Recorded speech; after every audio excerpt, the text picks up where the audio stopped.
বন্ধুত্ব খুব মিস করি। সেই ছোট্টবেলাকার বন্ধুত্ব।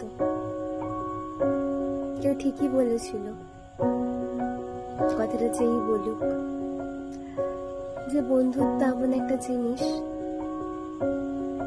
যেটা কোনো বয়স, কোনো সময়, কোনো পরিস্থিতি দেখে আসে না। ঠিক, বন্ধুত্ব যে কোনো বয়সে, যে কোনো সময়, যখন তখন হতে পারে। তবে স্কুল, কলেজ, কোচিং, এই বন্ধুত্বগুলো বোধহয় একটু বেশি সুন্দর হয়। তবে থেকে যায় কিছু প্রতিজ্ঞাবদ্ধ কাহিনী। যেরকম আমরা স্কুলে থাকাকালীন অনেক প্রতিজ্ঞাই করে থাকি, দেখা করব, কোনোদিন যোগাযোগ বন্ধ করব না, কথা বলবো, আড্ডা দেব। কিন্তু জীবনের এই টানা পড়েনে কখনো কখনো সেগুলো হারিয়ে যায়। দেখা হয় সেই বন্ধুদের সাথে এফবিতে অথবা সোশ্যাল মিডিয়ার কোনো একটা পার্টে, ওখানেই আবার থেমে যায়। হয়তো বা দেখা হলেও আর আগের মতো সে আড্ডাটা জমে ওঠে না।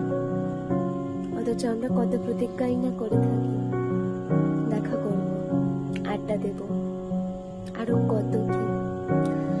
তাই বন্ধুত্ব যদি সেরা বলতে হয়, হয়তো ছোটবেলার সেই বন্ধুত্বগুলোই, যেগুলো চাইলেও আর ফিরে আসবে না। আর বড় হবার সাথে সাথে জমে যায় মান অভিমানের পালা। ঝগড়া হলে আমরা ইগোটা সবসময় বজায় রাখি। আমি কেন বলবো, আমি কেন মেসেজ করবো, কেন ও করবো। ছোটবেলায় কিন্তু এগুলো ছিল না।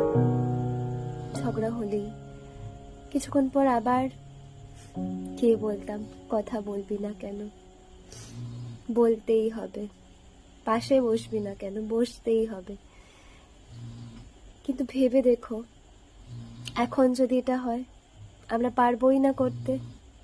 কারণ আমাদের মধ্যে জমে গেছে অসংখ্য আত্মসম্মান আর একরাশ অভিমান। আমরা চাইলেও কেউ এগিয়ে আসতে পারবো না।